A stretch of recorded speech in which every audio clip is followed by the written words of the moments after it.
No ar, mais um ProsaCast. Para quem não me conhece, eu sou o Nilmar Olímpio. Sejam todos bem-vindos aqui a mais um vídeo do meu canal. E esse vídeo aí é o primeiro que eu vou contar uma história de vida de uma pessoa, né? Até então eram assuntos aí de conteúdo, né? Mais área aí profissional. E esse é o primeiro contando uma história de vida. E eu aí decidi convidar a minha amiga Débora Góes aqui para essa primeira história.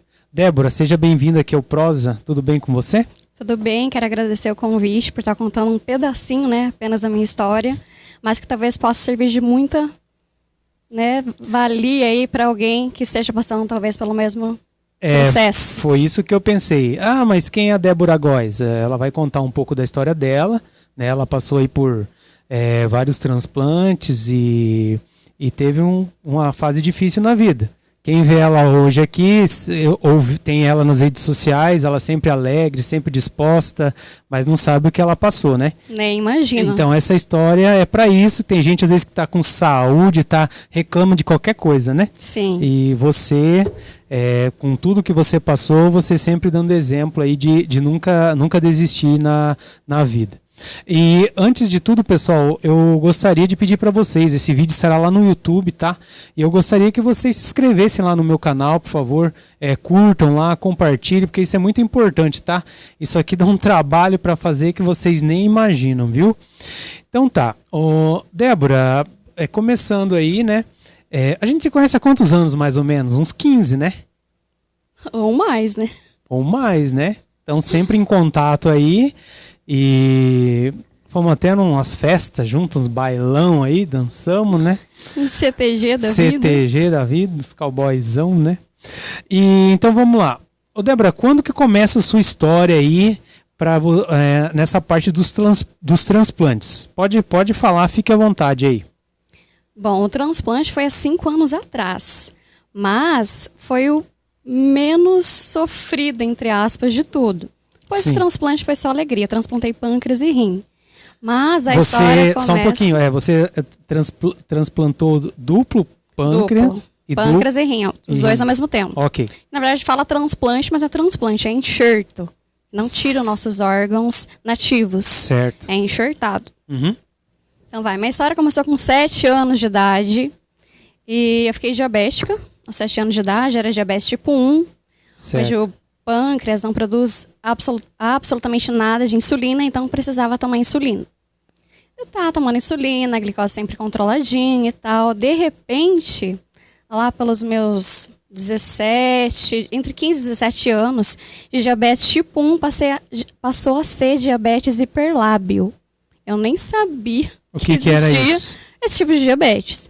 Hiperlábio é assim, uma hora a glicose está alteradíssima, outra hora ela está lá embaixo, sabe? Quase certo. Sem nada de glicose no corpo. Uhum. E nessa oscilação da glicose vai afetando as pequenas veias do corpo. E a primeira coisa que afeta é a visão e o rim.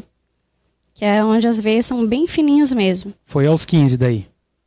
Daí, com 25 anos de idade, eu passei a fazer hemodiálise. E foi um susto, assim. Nem eu imaginava que um dia eu precisaria fazer hemodiálise. Certo. E ao mesmo tempo eu fiquei cega. Fui num estado de cegueira para oftalmo. Total? Aham. Eu chegava a quase nada mesmo. A retina estava quase descolando dos olhos. Uhum. Era retinopatia diabética, né? Que dá em diabético e tal. Daí eu comecei a fazer hemodiálise e tal, tratando a retina para ela não descolar, literalmente. Para tentar manter ali, né, aquela isquemia que forma. Uhum. Fazendo hemodiálise e fazendo os exames para entrar na fila de transplante. Fui chamada algumas vezes, mas não era para mim, porque tem que ter compatibilidade. Isso. E até então não tinha, digamos assim. Uhum. E eu ia e tal, enfim. E num desses períodos aí, entre acho que foi 2015, na hemodiálise, a gente usava catéter de acesso. Tinha fístula, que é aquelas agulhas que colocam no braço, né? Sim. Para fazer a hemodiálise, filtrar o sangue e o catéter. Uhum. E eu tinha um catéter aqui na subclave. Só que não era aquele para sempre. Eu passei vários, porque meu quadro clínico já era estado grave. causa da diabetes, hemodiálise, a imunidade mais baixa. Então, eu passei vários catéteres, tipo, aqui no pescoço, subclave. Foram 8 ao todo. Você achava que nesse estágio você já poderia morrer, por exemplo, ou não? Eu sabia que era um estado grave, entendeu? Mas, tipo assim, eu sabia que não ia, por causa desse conhecimento que eu tenho além, eu pensava assim, eu tenho muita coisa para aprender ainda. É isso que a gente vai eu conversar. ainda era ruinzinha, entre aspas, em muitas coisas, sabe? Sim. Falei, meu Deus, agora eu acho que eu não vou, mas se eu for, falei, deixa eu tentar fazer, né, o meu melhor possível, principalmente na família, que a família é um grupo que a gente escolhe para vir e a gente se aperfeiçoa ali, né? Uhum. Tá, mas enfim, surgiu esses pensamentos, mas até então eu tava levando tudo numa boa. E numa dessas passadas de catéter, como eu falei, que infeccionava um, ele passava em outro lugar e tal, e assim ia indo. Da infecção generalizada, eu já saí da hemodiálise sem escutar absolutamente nada. Eu perdi todo o lado esquerdo da audição e quase todo o lado direito. Além da visão, Daí foi para o ouvido. Viu? A gente vai dar risada aqui porque a gente já se conhece, tem intimidade, tá? Então, não, a gente ri porque nada por acaso. É para sempre, pelo que a medicina fala. Nós somos seres regenerativos e não degenerativos. Sim. Então, assim, por isso que dá risada. Tudo tem solução nessa vida. Tudo dá um jeito. Então, assim, fui pra UTI, com o pé na cova, outro na banana, literalmente. Não sabia onde é que eu tava, porque quando tem infecção generalizada, a gente fica meio que fora da casinha. Não sabe quem é, não sabe quem que são as pessoas ao nosso lado, sabe? Pra mim, eu estava indo pra um lugar onde eles estavam me torturando. Tanto que na UTI mesmo, eles colocavam acesso, né, para colocar medicação, antibiótico que eu precisava. E eu arrancava, eu achava que aquilo era fio, era cabo de celular. Você começou pra me prender. Você começou meio que pirar o cabeção? Sim, é natural acontecer isso com quem tem esse quadro clínico. Tá. Mas na minha cabeça passava esse tipo de coisa. Daí minha mãe que estava do meu lado reconhecia. Eu falava, cadê minha mãe? Por que eles estão fazendo isso comigo? Daí minha mãe falava, Débora, sou eu. Deu, tá. Eu falava bem assim. Tá bom. Então, na verdade, assim, hoje eu vejo de maneira engraçada, mas na época eu nem sabia o que estava rolando, né? Uhum. Daí fiquei 38 dias na UTI. Daí, nesse meio tempo, teve um dia lá que eu não me mexia, porque eu era muito agitada. Capaz. Eu ficava até hemodiálise, eu fazia de pé, porque eu tinha um...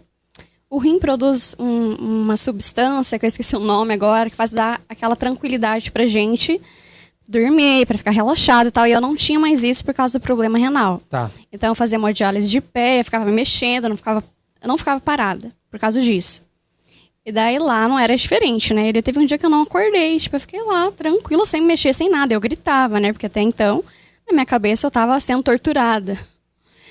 Daí minha mãe conta, porque eu não lembro mesmo. Mas ela falou que chegou lá e falou que a Débora estava caída, eles falavam.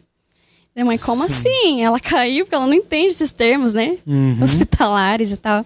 Falou, não, ela não reagiu e tarará. Resumindo, que se eu não acordasse até determinado horário, eles iam me entubar e o meu quadro, a tendência era só piorar. Resumidamente, ele, né? Certo. Dali não passava. Só um adendo. Era aqui em Cascavel ou você estava... Aqui em Cascavel. Até agora em Cascavel. Tá. Durante a hemodiálise isso. Tá. Não é ainda nos transplantes. Sim. Daí, a minha mãe desceu e ficou falando comigo. Tipo, uns 45 minutos. Ela ia de um lado e do outro no ouvido, porque eu não sabia qual ouvido que estava ouvindo, né? Porque eu já estava sem audição lá. Sim. Ela ia de um lado e do outro, falava, Débora, eu não sei onde você tá aí. Mas aqui tem muita gente que te ama, você tem muita coisa para fazer ainda. Você tem uma missão incrível para cumprir aqui. Todo mundo quer incluir você, todo mundo te inclui na vida. Você é uma pessoa especial e tal. De um lado do outro no ouvido falando, sabe? De repente eu, abri o olho. Deu, tipo assim, uns minutinhos depois, um médico passou ali pra ver como é que eu tava, pra poder me entubar, né? Uhum. E eu tava acordada, falando e tal, normal, né? Como eu sempre falava, era faladeira, né? Daí ele falou assim, Débora, quer matar a gente de susto? E eu ainda peguei e xinguei, coitado, porque eu não sabia onde é que eu tava, né? Daí eu falei, Débora, ele é um médico. Deu, que médico? Bem fora da casa. Mas enfim, passou essa fase Sim. aí. Fui pro quarto, tava melhor, né? Só que eu tava com a cabeça do fêmur totalmente necrosada, não conseguia andar, eu saí na cadeira de roda. Como eu perdi o equilíbrio, afetou o labirinto. Como eu perdi o equilíbrio, não. Como eu perdi a audição, afetou o equilíbrio. Então, eu não conseguia parar sentada, eu caía pro lado, assim, sabe? Foi bem tenso mesmo. Foi uma realidade totalmente nova para mim. Então, saí de lá e fui para hemodiálise ainda, né? Tinha que continuar fazendo hemodiálise e tratar o meu pulmão. Porque durante a hemodiálise que eu fazia na Renal Clean, eles não drenavam direito. Não filtravam direito. Então, teve água acumulada ali e eles tiveram que drenar no hospital. Tá. E acabou formando uma colônia de bactérias e eu tratando, depois que eu saí do hospital, tratando esse pulmão, para poder entrar na fila de transplante de novo. E na cadeira de rodas ainda, porque eu não tinha equilíbrio, não conseguia ficar de pé, nem nada. E o médico também não queria colocar prótese em mim, porque eu tava com começo de osteoporose devido à hemodiálise. Nossa, mãe. Não, veio é tudo. aquele pacote, né, de coisa. Sem visão. Audição, equilíbrio. A perna, o pulmão, né, que tava tratando a colônia de bactérias. Tava tudo propenso a não dar certo, digamos assim. Mas eu sempre levando na brincadeira tudo. E aí falava, ai, Débora, como que é? Tá na cadeira de roda? Daí eu falava, eu pego a 200 na curva, sabe? Brincando sempre. Sim. Acho que a alegria é o que colapsa tudo pra, sabe, formar aquela energia mais positiva das coisas. Pra essa negatividade que geralmente, né, as pessoas sentem nessas situações, é o que faz piorar. E a alegria realmente reverte tudo, sabe? Sim. Tipo assim, independente do que aconteça, vamos ser felizes. Vamos fazer o que tem que ser feito, né? Já tô aqui mesmo? Tamo aqui, vamos lá. Daí, comecei a fazer exames de novo para poder entrar na fila de transplante. Eu passei na muleta, a andar na muleta, que meu equilíbrio melhorou um pouco. Eu lembro. Daí, já tava na fila, já tinha feito os exames, já tinha mandado para Campina Grande do Sul, no Hospital Angelina Caron, que é onde eu transplantei. Lá é referência? Com a doutora Fabiola. Só que hoje a doutora Fabiola ela atende no Hospital do Rossio, em Campo Largo. Então eu mudei para Campo Largo de novo. Então, assim, os hospitais bons que eu recomendo hoje é no Rossio, que é com a minha médica, né? Que tem muito isso também. O médico a gente escolhe para tratar o nosso transplante. E o Hospital Angelina Caron, em Campina Grande do Sul. Demorou muito para você ir para lá? Então, eu enviei os meus exames, porque eu não poderia ir para lá por causa do meu quadro clínico mesmo, tava, né? Eu entrei na fila de urgência por conta de tudo isso que tinha acontecido. Daí, me ligaram, era uma segunda-feira. Ó, Débora, você está na fila, tarará e tal. Me ligaram não, né? Me ligaram, mas eu dei para outra pessoa atender o celular, porque eu não entendi. Daí minha irmã atendeu e falou, você já tá na fila. Tá no fila. Nem minha irmã, foi uma amiga dela que tava lá, minha irmã tava tomando banho, né? Eu lembro até hoje. Vim aqui me ajudar, né? Eu vi que eu ligaram do hospital. Daí, isso foi numa segunda. Na quinta-feira, me ligaram de novo, que já era pra ir, que era certo, que era pra mim o transplante e tudo. Então, eu fiquei 3 dias na fila só. E normalmente uma pessoa fica quanto tempo na fila? Você sabe dizer? Não tem, porque não tem esse negócio de fila, é por compatibilidade, entendeu? Faz um exame antes no cadáver e já tem um exame que a gente manda todo mês pra lá, pra quem tá na fila. Pra quem vai ter menos anticorpos contra aquele órgão. Então, quem tem menos, transplanta. Tá. É assim, não é por números de fila nem nada, pelo menos aqui no Paraná, né? É desse jeito. Daí, transplantei tudo, só que ainda lá... eu tive resistência à medicação, transplantei, mas não estava funcionando nada. Eu tomava insulina, fazia hemodiálise. Eu falei, ai meu Deus do céu, sabe, eu pensava, meu Deus, mais isso ainda. Mas era só resistência à medicação, ainda na 3ª vez que a médica trocou minha medicação. Voltei a urinar, normal, e foi uma alegria, sabe, você poder fazer xixi de novo, que até então eu não fazia, né? Daí... Sabe, agradecer no banheiro lá do hospital pra ver se tá fazendo xixi. Fazia onde? Não, é o que você falou, né? Tanta gente reclama de tudo. E agora eu tava, agradecendo pelo fato de estar urinando. Mas você urinava como? Antes? Pela hemodiálise, né? Ah. Não tinha, por isso que eu fazia hemodiálise. Meu rim não infiltrava nada. Daí, E daí não tava mais tomando insulina e tal. Enfim, eu fiquei 34 dias lá. Daí eu fiquei mais uns 2 meses e meio, porque precisa ficar lá e tal, pra ter um controle mesmo, né, do transplante e tal. E antes disso, do transplante, 3 meses antes, eu não poderia, como eu falei, colocar prótese por causa dos meus ossos e tal. Mas eu acabei caindo de muleta. Sim, tô sabendo também. Tô sabendo não, eu tudo, lembro. né? Caindo de muleta e quebrando bem em cima ali. Eu tive que colocar prótese de emergência, mas deu tudo mais que certo. Não trincou nada, onde foi fixada a prótese e tal, sabe? Foi um sucesso, digamos assim, a cirurgia. Então eu já fui caminhando pra lá. Menos mal, né? Pra fazer o transplante. Tá, daí voltando. Saí de lá, vim embora e tal. Eu ainda não tava escutando direito, eu já usava o aparelho auditivo, né? Do lado direito, mas não era aquela coisa nítida. E minha visão tinha melhorado um pouco. Daí voltei e daí falei, gente, eu preciso estudar autoconhecimento, porque eu sempre soube que desde criança, minha família tem essa mentalidade também, que nada é por acaso e que o corpo é reflexo da mente. Então, Acredito. assim, que tipo de conduta que eu tô tendo, qual o tipo de pensamento para estar levando a minha vida a chegar a esse ponto, né? Daí eu pensei... Que época que você já começou a estudar daí o autoconhecimento? Durante a hemodiálise. Que foi mais ou menos com 25 foi em 2015. já? 2015. 2013. Tá. Final de 2013, começo de 2014, por aí. Daí eu estudava, ouvia áudio até então, porque eu escutava, né? Lá na hemodiálise, a Cristina Cairo, que ela é uma psicóloga maravilhosa, que fala da medicina egípcia, chinesa, da linguagem do corpo, que tudo tem um significado, que forma as nossas condutas e pensamentos. E daí quando eu voltei do transplante para casa, eu passei a ler os livros dela, que até então eu não conseguia ler. E daí eu comecei a ler e eu li, tipo assim, muito demorado.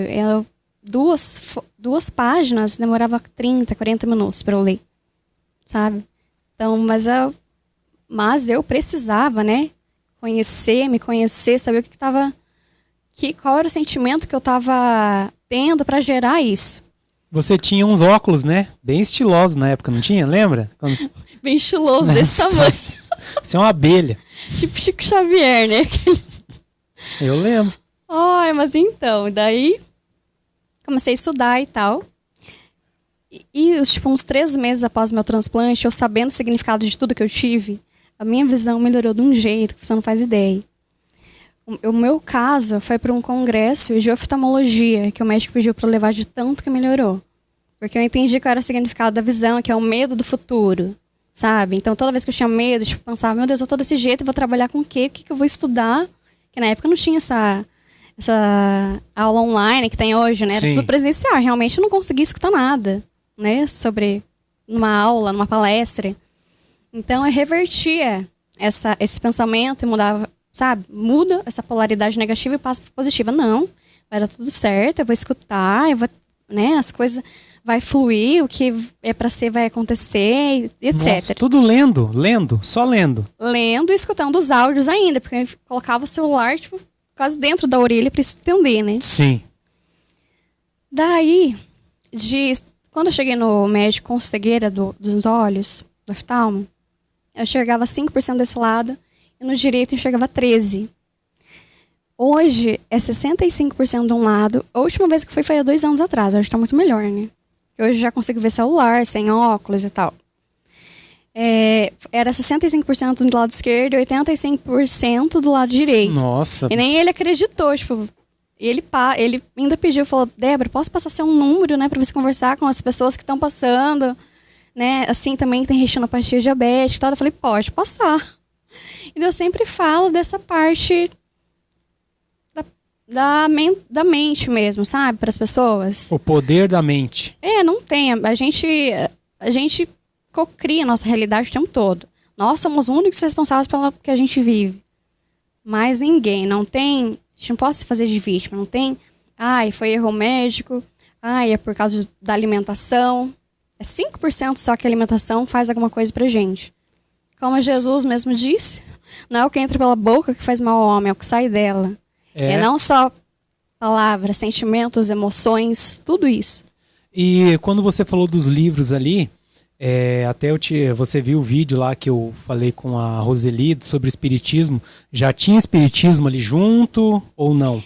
Então, quando eu tive diabetes aos 7 anos de idade, minha família já ingressou para esse lado aí, do espiritismo. Porque a gente queria saber o porquê, porque não pode acontecer do nada. Ai, do nada, Débora ficou diabética. Ai, do nada aquela pessoa morreu, sabe? Aconteceu, foi acidente, foi alguma coisa assim. Não, tudo tem um porquê. É só a gente se questionar. E daí, quando eu fiquei diabética, a minha mãe procurou um padre para entender, né? E o padre falou assim que era mistérios da fé. Daí minha mãe falou assim, padre, o senhor estuda 4 anos para me falar que mistérios da fé?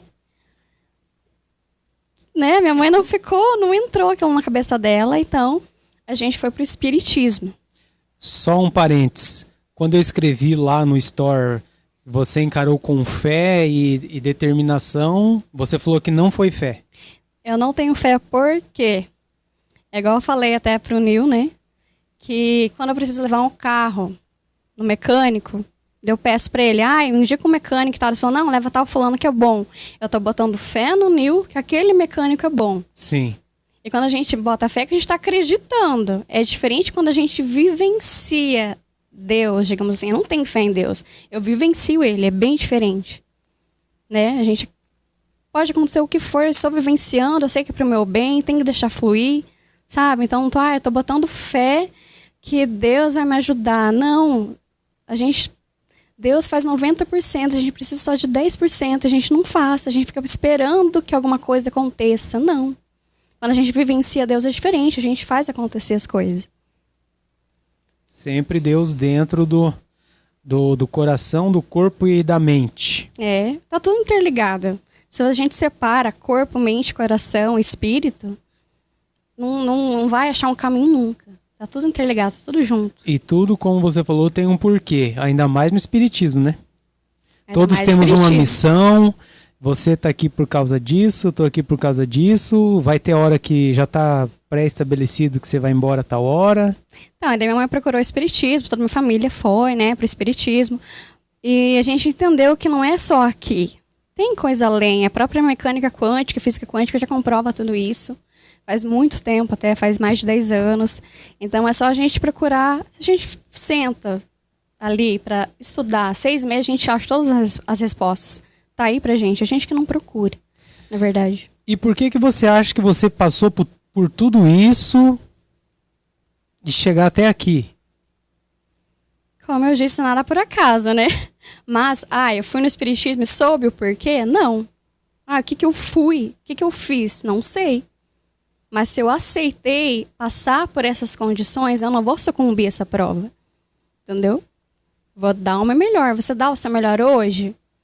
Não, então eu vou passar a dar. Sabe a diferença? Não é todo dia que a gente dá o nosso melhor. Estou num relacionamento, estou dando o meu melhor. Estou trabalhando, estou dando o meu melhor. Estou atendendo alguém, estou dando o meu melhor. Então foi essa mentalidade que eu tive com a doença, com tudo isso que eu passei, para dar uma melhor. Porque até quando eu tava lá, tinha gente do meu lado que tava muito pior na hemodiálise, sabe? Sem perna. Uma vez eu entrei na hemodiálise, foi num horário diferente. E tinha um cara com um catéter no pescoço, ele tinha diabetes também. Uhum. Ele tava sem os 2 braços e sem as 2 pernas. Então ele só tinha um pescoço para fazer hemodiálise. E sorrindo. Eu vou reclamar do quê, meu Deus, sabe? Ou seja, sempre tem alguém pior do que você. Sempre outra. A gente tem que ajudar. A pessoa vem pedir algum conselho, alguma coisa, você vai ficar reclamando da sua vida pra pessoa.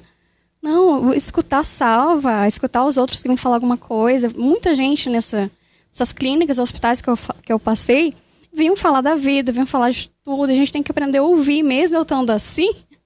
Eu entendi, né, com a audição dessa maneira, eu aprendi que a gente tem que aprender a ouvir. Porque simples fato de ouvir você ajuda muito, sabe? E daí eu passei a estudar para isso, para poder falar as palavras certas para as pessoas. Pelo que eu, sabe, pelo que eu lia, pelo que aconteceu comigo, o significado de tudo que eu passei. Então, eu encontrava pessoas com as mesmas doenças que a minha e um pouco mais até. Então, assim, tudo que você me pediu hoje sobre doença, eu vou saber responder, porque eu... Sim, os nomes que você falou, não decorei nenhum até agora. Os nomes que você disse, todos nomes difíceis, né? Mas assim, tudo fica... É realmente aquilo, é aprendizado. Só que se a gente não aprende, a gente vai ter que passar por aquilo de novo, né? Você tá com quantos anos hoje? 33. Tá nova ainda. E tudo que você passou na questão financeira, o Estado bancou isso? Como é que você se virou?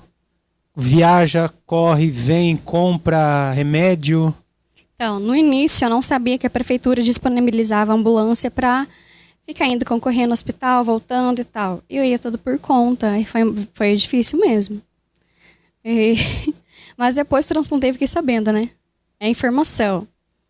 Tudo é informação. A gente não tem informação, a gente acaba, né, passando por coisas que não precisa. Deu agora, eu vou de ambulância quando precisa constar, porque é um tratamento eterno. Eu tomo medicação, continuo tomando medicação, né, pro transplante. Vou cada 3 meses lá para Campo Largo para ver se tá tudo ok com os exames e tal. E também eu vou, inclusive, para Curitiba, porque eu coloquei implante coclear logo depois que eu transplantei em 2017, no ouvido do lado esquerdo. Então, eu sempre tenho que estar indo para lá para ter um acompanhamento mesmo. Daí, assim, a prefeitura disponibiliza, né, ambulância para isso. E também a medicação é um valor muito alto, é muito caro, é coisa de R$1.000 para cima. E também a 10ª Regional de Saúde, ela custeia isso pra gente. R$1.000 por mês? Cada remédio, eu acho, né? Pelo que eu fiquei sabendo a última vez que eu fui na farmácia para ver qual o valor, era R$1.000 um apenas que comprava. Você gasta que eu usava, né? Você gasta quanto em média? Eu não gasto, porque a 10ª Regional, ela disponibiliza essa medicação pra gente. Mas se fosse para pagar? Eu acho que ia ser mais de R$3.000. Se fosse ter que pagar. E isso daí, você pode ter, você está estabilizada? Você pode melhorar? Como é que está a tua situação hoje? Falando pela parte da medicina, está estabilizada. Mas pela parte, né, outro lado, a gente pode melhorar. Sempre tem como, é igual a minha visão. Vai ficar assim, não vai melhorar mais que isso, mas melhorou. Entendeu? Minha perna, a prótese que eu coloquei. Você vai conseguir caminhar, mas correr vai ser um pouco mais difícil. Fazer os alongamentos, que eu fui bailarina, né? Na minha adolescência. Ela foi bailarina. Então, não vai mais poder fazer alongamento, tá? Eu faço tudo que eu fazia antes. Abertura total, tudo. Então, assim... Eu lembro alguma vez que eu fui na sua casa, a gente foi sair, que você andava meio assim, né? Cambaleando. Daí você falou, só tenho que segurar no seu braço, senão eu não consigo. Mas era por causa do equilíbrio, né? Você ainda tava meio desequilibrado. Não, eu tava ainda reaprendendo a caminhar. E lógico, né?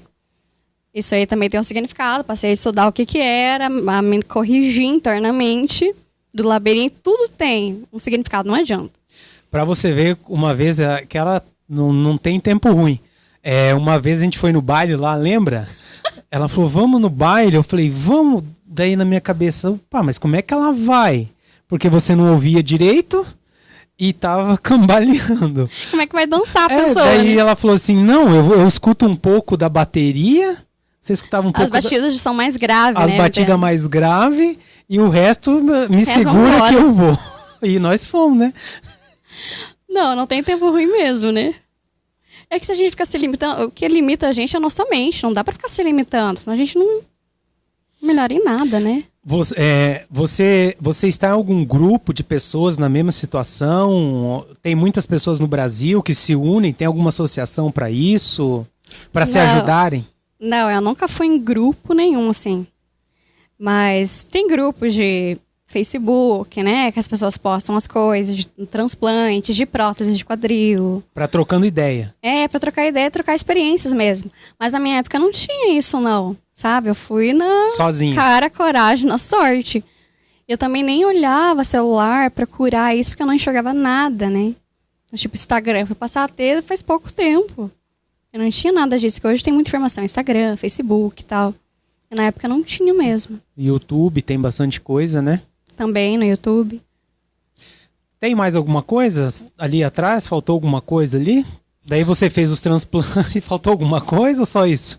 Chega, pelo amor de Deus. Não vem colocar mais doença aqui pra falar, não. Chega, né? Então, pessoal, tá bom pra vocês a história da Débora? Isso que foi bem resumido, né? Foi bem resumido. Aham, bem resumido. Viu? É que eu tô falando, tem que trocar tem um código aqui, uma articulação aqui, senão ela... Não, é aquele negócio. Eu coloquei implante coclear, tenho aparelho auditivo, mas ainda não é tão nítido a fala. Tem que gesticular. Tem que falar articulado. Articulado, né? Uhum. Então, que sirva de exemplo aí pra quem tá bem, tá com saúde, né? Que qualquer coisinha, qualquer gripe já vai pra cama, né? Então, que sirva de exemplo aí. E que mensagem que você deixa aí pro pessoal, uma mensagem final aí, pra acreditar na vida, nunca desanimar, sempre tá de bem aí? Bom, a mensagem que eu deixo é de não desistir, né? Isso. É de praxe essa mensagem, mas procurar se informar, procurar saber que tudo tem solução, tudo dá jeito, você alinhar as duas coisas, a parte da medicina com a parte do entendimento da mente, dessa linguagem do corpo, que tudo vem da gente. Então, se a gente procurar se melhorar, procurar saber o significado, igual que eu falei, né? Na prosa toda, o significado de cada coisa que eu procurei saber foi o que fez melhorar, fez a minha visão. Ainda estou num processo de cura da minha audição. Próxima prosa eu vou voltar aqui. Sem os aparelhos. Sem aparelho auditivo, sem nada. Porque tudo tem solução, tudo tem jeito. E já correndo. Se a gente procurar se questionar mesmo, porque na internet tem muita coisa, hein? E eu não paguei nada dessas coisas que eu aprendi hoje. Até lá você já vai estar correndo também. Aham. Não, já tô, né? Ó. Aí sim. Não, sem tempo ruim, Nil. Que bom. Gente, Débora, obrigado aí, viu, por ter vindo. Obrigada a você, eu que agradeço. Serviu de inspiração para muita gente, para mim também. Bem, eu já te conheço há anos, então eu já sabia, né? Uhum. Pessoal, esse foi o vídeo dessa semana, espero que tenham gostado, sabe? Foi muito bacana aqui a primeira história do canal. E estará lá no YouTube, ok? E até semana que vem com o próximo vídeo, se Deus quiser. Valeu, gente. Um abraço, até mais. Tchau, tchau. Valeu.